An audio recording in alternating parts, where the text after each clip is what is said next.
The depth charge left the rack clean. It hit the water exactly where it should. The U-boat was right there, trapped 70 feet down and running out of options. The crew on deck watched the surface. They counted seconds. They waited for the kill. Nothing happened. The ocean stayed flat. The U-boat kept moving. Somewhere in the dark water below, a German commander realized he should be dead but wasn't, and in that moment understood something the American sailors above him were just beginning to suspect. The weapon that was supposed to end him had failed. This was not an accident. This was not the first time. And somewhere in Washington, in rooms where decisions about fuses and firing mechanisms and acceptable failure rates were made by men who would never feel the cold spray of the North Atlantic on their faces, someone already knew these charges were rolling off the racks with a problem built into them. The question no one wanted to answer was simple. If you know your weapon fails, and you send men into combat with it anyway, what do you call that? April 1943. The destroyer escort USS England is running down a contact 200 miles northeast of the Solomon Islands. Sonar has the U-boat painted clean, bearing steady, range closing, depth holding at 80 feet. The captain calls for a pattern drop. Standard doctrine. 6 depth charges, Mark 6 type, set for 75 and 100 feet. The weapons crew loads them fast because they've done this drill 100 times and because the submarine below them is already trying to slip the net. The first charge goes over. Then the second. 4 more follow in sequence, spaced to bracket the target zone. The crew waits. In anti-submarine warfare, you wait for the pressure wave, the crack of the explosion transmitted through water and hull, the confirmation that several hundred pounds of torpex just try to crush a steel tube 70 feet down. What they hear instead is nothing. 1 charge detonates. Just 1. The rest sink past the U-boat and hit the ocean floor without firing. The sonar operator calls out movement. Contact is turning, contact is diving, contact is running. The U-boat commander knows what just happened because he felt 1 explosion where there should have been 6. And now he's pushing his boat deeper and faster because he's been handed a gift he didn't expect and probably doesn't understand. The England comes around for another pass. More charges. Same result.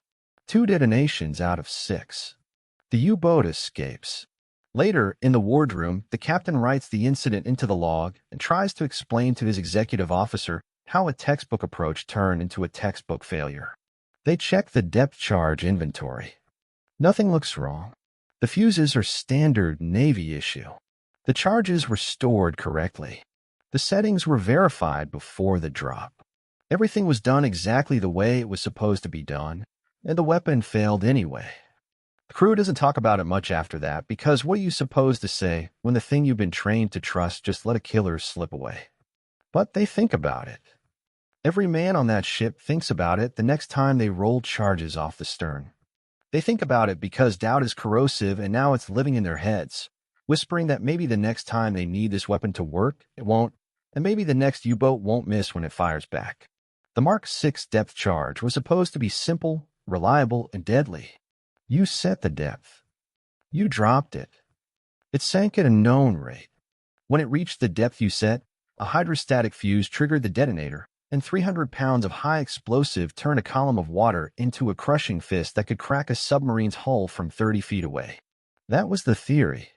That was what every anti-submarine warfare manual taught, what every destroyer and escort captain planned around, what every depth charge crew drilled on until they could load and set the weapons in their sleep.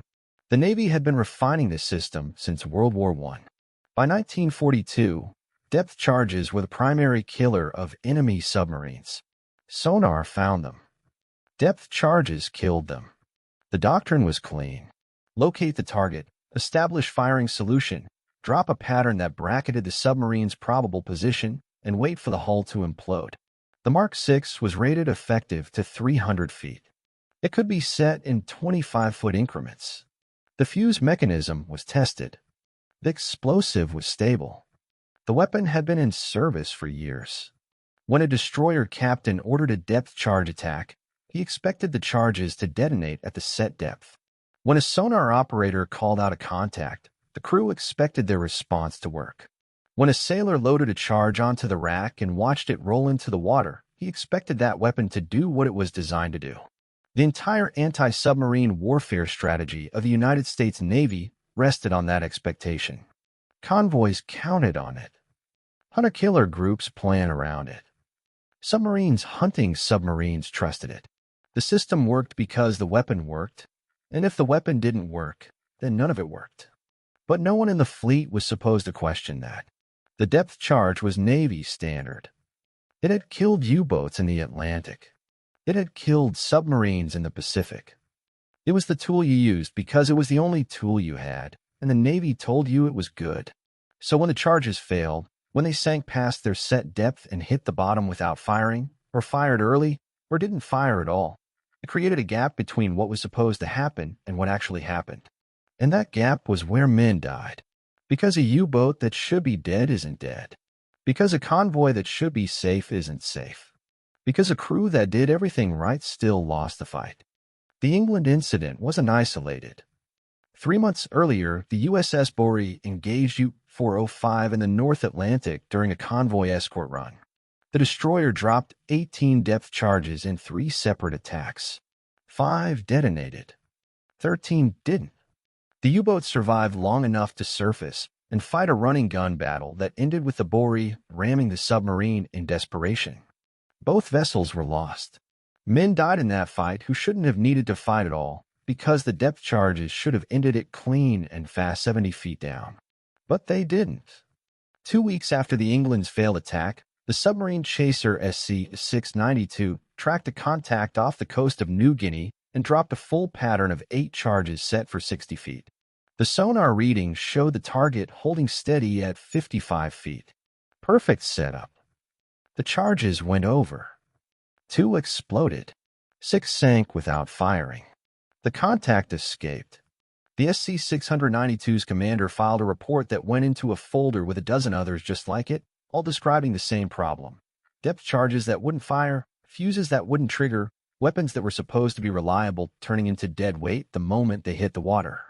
In the Mediterranean, escort destroyers hunting U-boats in the shallow coastal waters off North Africa started reporting dud rates as high as 40%. 4 out of 10 charges gone. Just gone. Sinking to the bottom, doing nothing, while the submarines they were meant to kill slipped away. The pattern was clear if you looked at the reports together, but the reports weren't being looked at together. They were scattered across different commands, different theaters, different filing systems. A failure in the Atlantic didn't connect to a failure in the Pacific because no one was connecting them. Each incident got logged as an isolated malfunction, a bad batch, a crew error, something explainable that didn't require anyone to admit the weapon itself was broken. But the crews knew. Sailors talk.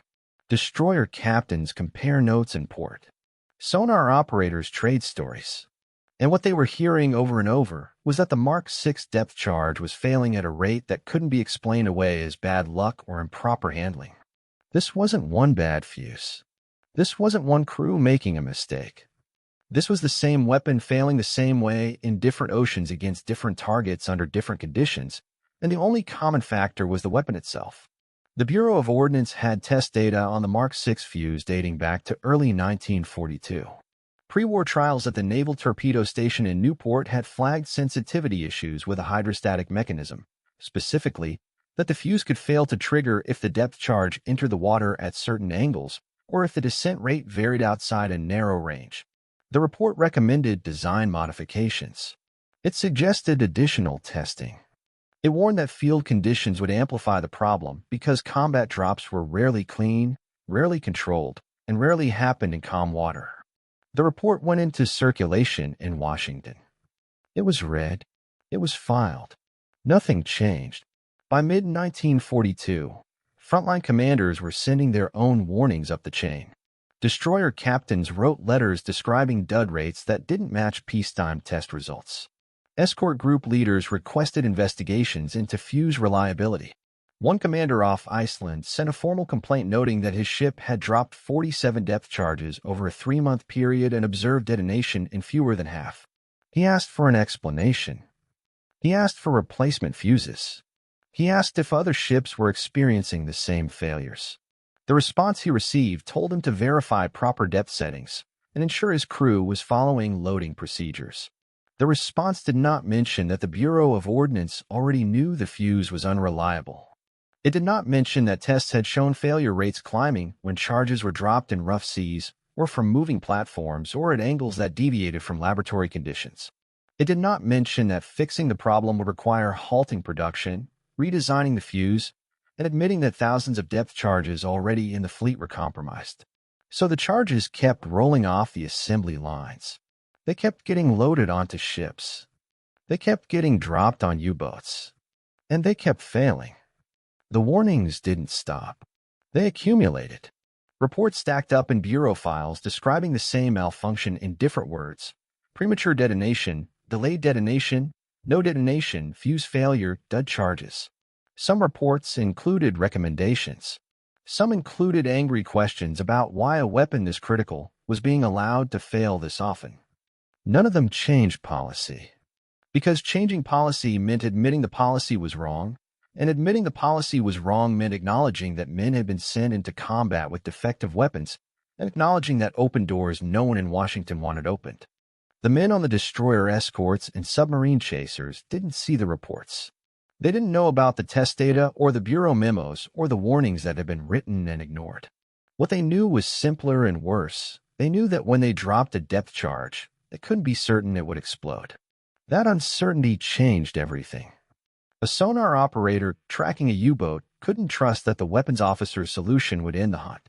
A weapons crew loading charges onto the racks couldn't know if the weapon in their hands was going to fire or become another piece of expensive scrap metal on the ocean floor.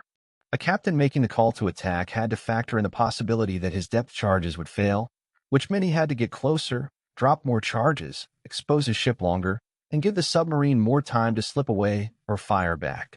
That calculus killed men. The USS Frederick C. Davis was sunk by U-546 in April 1945 after multiple depth charge attacks failed to destroy the submarine. The U-boat survived long enough to put a torpedo into the Davis's hull. 73 men went down with the ship. Some of them had loaded the depth charges that didn't fire. Some of them had watched those charges hit the water and waited for detonations that never came.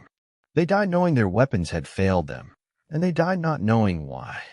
In the Atlantic, convoy escorts running down wolf packs had to balance ammunition load against the likelihood that half their charges wouldn't work. That meant carrying more depth charges, which meant less space for fuel or supplies, which meant shorter patrol ranges and gaps in convoy coverage that U-boats exploited. Men died in those gaps. Merchant sailors on torpedoed freighters died because the escorts that should have been protecting them were rationing depth charges to account for duds, which meant fewer attacks, slower responses, and submarines that stayed alive longer than they should have. The crews hunting those submarines felt it every time they rolled charges off the stern and heard fewer explosions than there should have been. They felt it in the doubt that crept into every attack run. They felt it when they lost contact with a U-boat that should have been dead. They felt it when they returned to port and had to explain why the submarine got away, knowing the real answer was that their weapon betrayed them, but unable to say that out loud because the weapon was Navy standard and it meant questioning everything.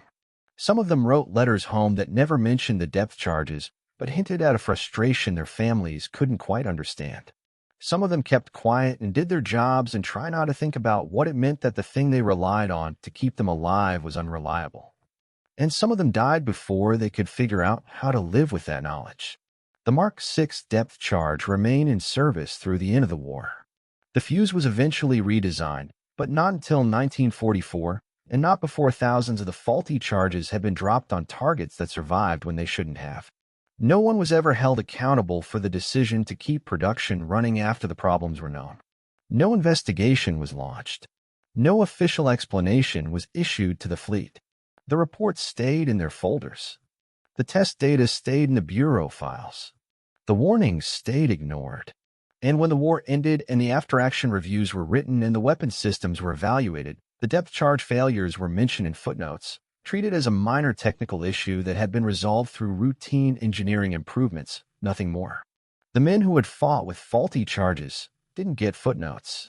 They got whatever came after, commendations for some, casualty lists for others, and for the rest, the long quiet years of knowing they'd been sent to hunt submarines with weapons that didn't work and that someone somewhere had known and sent them anyway. That knowledge doesn't fade. It doesn't resolve. It sits in the gap between what you were told to trust and what you learned you couldn't, and it raises a question that applies to more than just depth charges. If the Navy knew the Mark VI fuse was failing and chose not to stop production, what else did they know? What other systems went to war with problems buried in test reports that never reached the crews using them? How many other weapons carried hidden flaws that only revealed themselves when men needed them most? The depth charge wasn't the only system rushed into production under wartime pressure. It wasn't the only weapon that failed in the field after passing tests in the lab. It wasn't the only time the gap between what was promised and what was delivered got filled with the lives of men who had no choice but to trust what they were given. The Mark VI was just the one that left enough evidence to prove it happened. The question is, how many others didn't?